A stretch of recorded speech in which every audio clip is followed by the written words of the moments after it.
pleasure to introduce Senator Dr. Musadik Malik, Minister of State Petroleum Division. Dr. Malik has a vast experience in the power sector in both public and private sector organizations, including Pakistan State Oil, Pakistan LNG Limited, Lahore Electric Supply Company Limited, and in health and economic sector organizations, including CRA International and Arthur D. Little. He has expertise in public policy, energy strategy, power sector turnaround, economic and industrial transformation, innovation, research, national health, and education programs, as well as labor reform. So I think he's the most suitable speaker, as it is the culmination of everything that we've been discussing in this summit up to now. So I think everybody has been waiting to hear from Dr. Musadik Malik about his views on charting the course Pakistan 2047. Dr. Musadik.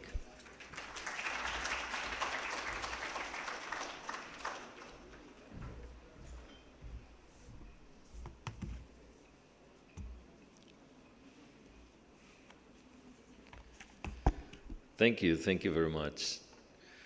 I think most of what I wanted to say has already been said, so I should go.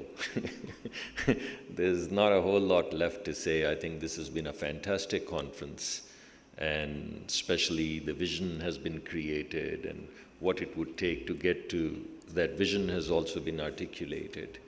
So you guys pretty much know what we need to know. Where to end up and how to get there, both have been discussed. The first speaker, Sufyan, he spoke about where to get.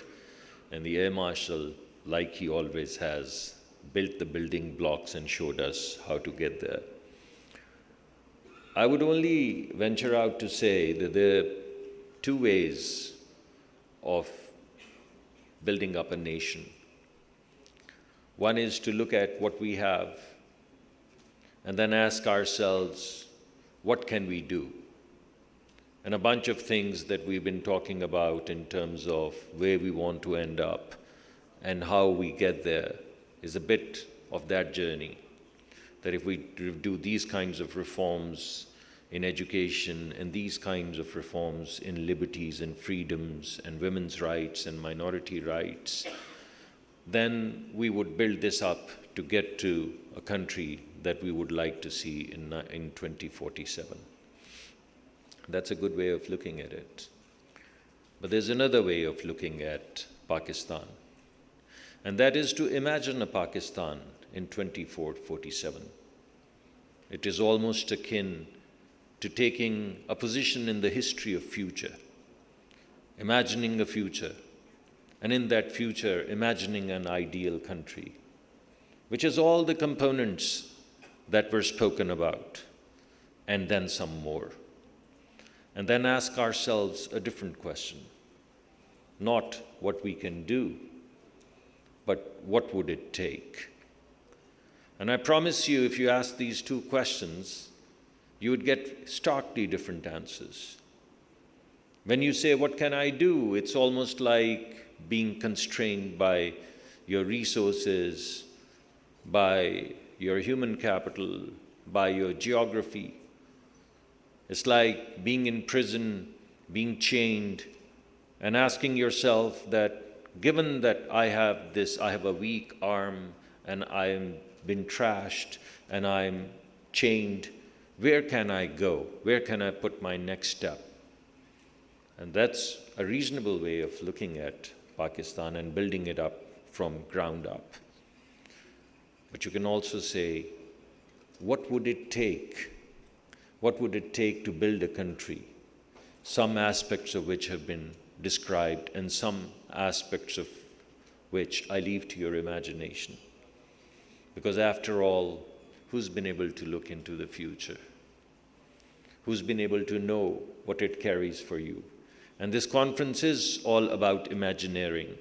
So without imagination, you would not be able to develop the contours of a country called Pakistan 2047. And at best, we'd be able to say we'd have better education, we'd have better rights, we'd have better this, we'll have better that, perhaps better freedoms. And and then continue to build up on it. When it would be amiss after the Air Marshal mentioning Star Trek, because that's my favorite story, not to share it since you mentioned. I was fascinated when I was growing up with this program called Star Trek, the first one, Spock and Captain Kirk and all of those characters. It predates most of you. But I remember that we used to go there and we'd be fascinated. Space, the ultimate frontier. And God knows where no man would dare to go, or things like that. And while we were still watching Star Trek second season or third season, all of those things that were in Star Trek, they became reality. That's the power of Imagineering, or the power of imagination. That is the power of future walking backwards rather than the present walking forwards.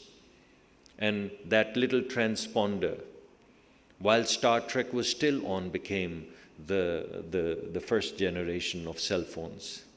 And it's impossible for me to tell my kids or convince them that there was a time when there were no cell phones. Try telling it to your kids, especially if they're 17, 18-year-olds, and mine are 20, 21, and 16-year-olds.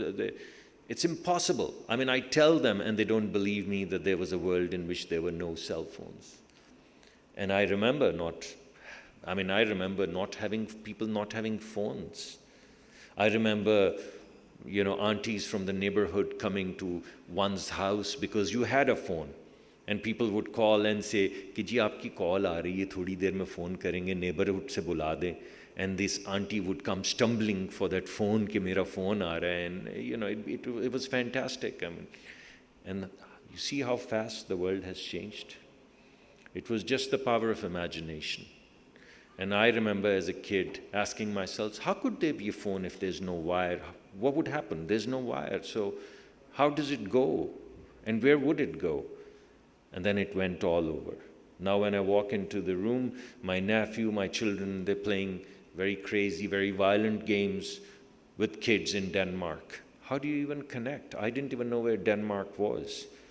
And how did you connect with these kids in Denmark?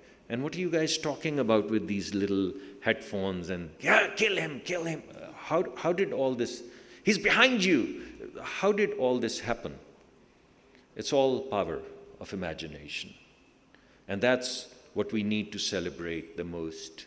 And if you remember that little food generator, where they would go and press a button and coffee would come out, that became microwave. And space, the ultimate frontier. Now for $1 million, you can take space tours, actual commercial space tours. I mean, there are people who fund campaigns by more than $1 million. So people in Pakistan, many people in Pakistan, can now take commercial and visits to space for fun, for vacation, for the heck of it, just for going up in the air. So much for the frontiers. So all of these frontiers crumble in the wake of imagination. As we imagine and as we articulate, we continue to break these barriers of possible, not possible. What is that Shaw's little phrase that people look at things the way they are and ask, why? I imagine what is not and ask, why not? And I think that basically are the two different ways, and I have quoted it wrong, but that's what it was about. But that's how it works out. And it was just, I believe, in 1895 when Lord Kelvin said, how can something heavier than the air ever take off? And this is for the Air Marshal who was just telling you what he's been able to do and people who've gone into the space. Just 100 years ago, people couldn't imagine something that is heavier than air. How can it fly? And this was the leading physicist and the mathematician in the United Kingdom at that time. And just in, I believe, 1947, I believe Thomas Watson said, there's probably a market of 5 computers in this world. and how many now you count on a table. And then I think digital, the largest computer company, they in 1977 said that, there's no need for individuals to have computers. No need for individuals to have computers. I can't even take notes. I carry this little thing. I was sitting there fumbling, dropping pen and then coffee and then water bottles because I was trying to take down notes for this conference. And it's all, so future is anything but a linear projection of the present. If there is anything we know in this room, is that what you can be certain about is discontinuity. So preparing for that discontinuity, I believe, is where I would try to leave Pakistan in 2047. And what kind of discontinuities can come about? There's so many of them. Some of them have been mentioned. But I think the contours of the future would be defined by 4 key things that are happening right now. I think the future would be defined by nanotechnology. I think this whole journey of building atom up to material, and a material which has zero waste, and a material which miniaturizes everything, that I think is going to be a fantastic future. And I'm talking about 2047, I'm not going farther down. These are the things that are actually going to happen because you've already begun to see 3D printing. There's no rocket science there. I think the future is also going to be defined by biotechnology. I think at some point in time, as I always say, jokingly perhaps, that death would be looked upon as an illness. Because we've decoded the genome, we know what this is all about. We're already creating organs in our Petri dishes.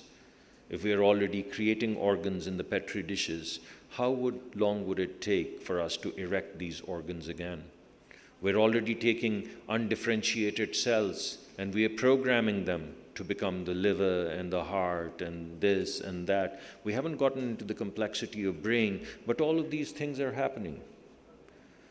The little tapeworm is already living 7 times its natural age in the lab. So why would your children not live for 200 or 300 years? It's beyond me. At the rate at which technology commercializes, the rate at which technology has commercialized, I ponder, I ask myself, why would it not happen? It won't happen to me. It probably wouldn't happen to you or some of you. But why wouldn't it happen to your grandchildren? I mean, things that you're doing now, 10, 20 years ago, you weren't expressing monoclonal antibodies in crops. Now you are. In mice, ovary lines, now you are. So if you're expressing human proteins, if you're expressing human organs in labs and various systems, what is going to stop you? And are you prepared for that? I mean, right now, when people are already kind of in the Western world, they have designer babies. You can program to have a certain color of eyes and so on and so forth.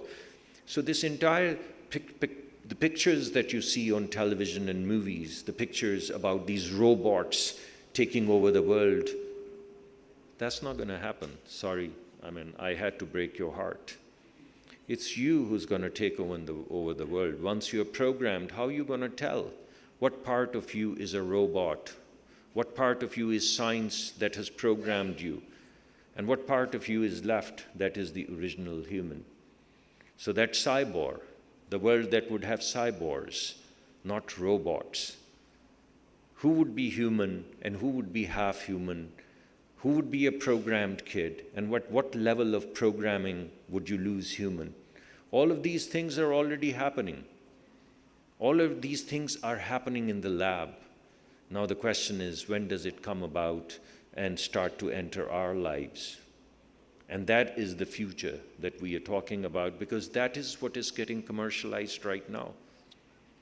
So I think the world is going to be defined by this platform. I think the world is also going to be defined by cognitive sciences. I mean, I was watching this specially abled people's Olympics on YouTube. And there were these people who had illnesses that had paralyzed them, neck below. And then you see them in that Olympic getting up. You see no exoskeleton. You don't see anything. You don't see any wires coming out. You don't see anything. They just think of something, and somehow or the other, whatever they think gets into the support system that they have, whatever they put around them. And then they get up and they run and they kick the ball. Now, how does this happen? In order for their thought to become an action, one would have needed a wire, a cable that comes out of the brain and gets into the arm and tells the arm to move it forward, but it doesn't happen. So this entire thing about cognition, human intelligence, translating itself into certain kinds of actions, that is the future. And information is the future. You're already seeing bits and bytes already becoming virtual reality. You're already seeing that. Now you put all of these things together, this intelligence that you can tap into, without wires, without cables, without putting anything, with any implants. You put that with bits and bytes becoming virtual reality. And you build all of this up with nanotechnology, with miniaturization. And you have these little implants, which are nano, because they come from nanomaterials. And you would be unable to tell what part of you, with this programmed intelligence and programmed bits and bytes and programmed biology, is still human as we know of it. So my question is that with all of those things actually happening in commercialization, should we not do what happened with copper and wireless? Countries that did not have copper, they found it faster to jump over the copper and go straight to wireless. So in order for me to imagine Pakistan 2047, I ask myself, we certainly don't have the copper. We're still talking about primary health care. We're still talking about basic education. We're still talking about things that the world has taken for granted. And we still today, in 2022, my friends and myself, we are talking about what if women had some rights or equal rights? We're talking about this in 2022. We're talking about having decent education for children in 2022, and primary health care, and infant mortality, and child mortality, and all of those things. That's what we are talking about now. That's the copper that we don't have. And the world that I've laid out in front of you is that wireless world that we can jump to. The question is, do we have the willingness? Do we have the political will? And do we have the faith and belief that yes, we can? Because if we do, then we have to ask ourselves, what would it take rather than what can we do? I mean, I think the bunch of things are going to come about, some of which have been mentioned. On top of these trends that I'm talking about, these basic building blocks or competence blocks or sciences or platforms or whatever you want to call it, I think the world of energy is going to change. And it's not, I think the world of energy is going to be green. I think the future of energy is going to be sustainable, it's going to be green, it's going to be renewable, it's going to be decentralized, it's going to be efficient. And at some point in time, we can possibly have zero energy smart cities or zero energy homes or zero energy countries. Now that's already happening. And it's happening in our neighborhood. In Abu Dhabi, they have a city which they're calling zero energy. So I'm not talking about some rocket science thing that may or may not come about. I think the world is going to get more and more globalized. I think we're going to have virtualization of production systems, of innovation systems. People are going to tap across boundaries into these teams that sit everywhere. You've already seen it in this COVID epidemic, even in Pakistan. Look at how seamlessly, how fast people were to adapt, and how fast people were to kind of begin to use whatever those little, Zooms, and I don't want to advertise anything, but Zoom has become Xerox in our life now. So, how fast people zoomed. Did you see that? So I see that happening. I see borderlessness in terms of production systems, virtualization of teams, putting arms together, hands together, and building up things that previously could not be built. I see in technology convergence. I don't think you can build up a retina if you don't have the materials, which is engineering. That material has to speak to biology, so I can't see how it can happen without an understanding of biology. So I not only see miniaturization, but I also see convergence of sciences, convergence of technologies. And I think this information thing, the bits and bytes that I spoke about, I think it's already doing that, but it would create the democratization of information. And that would change the way we educate ourselves. That would change the way our entire conception of school and university is going to change with this democratization of information and the availability of information and what I call the enfranchisement of people, because people living in our part of the world have been completely disenfranchised. And that is because of the copper thing.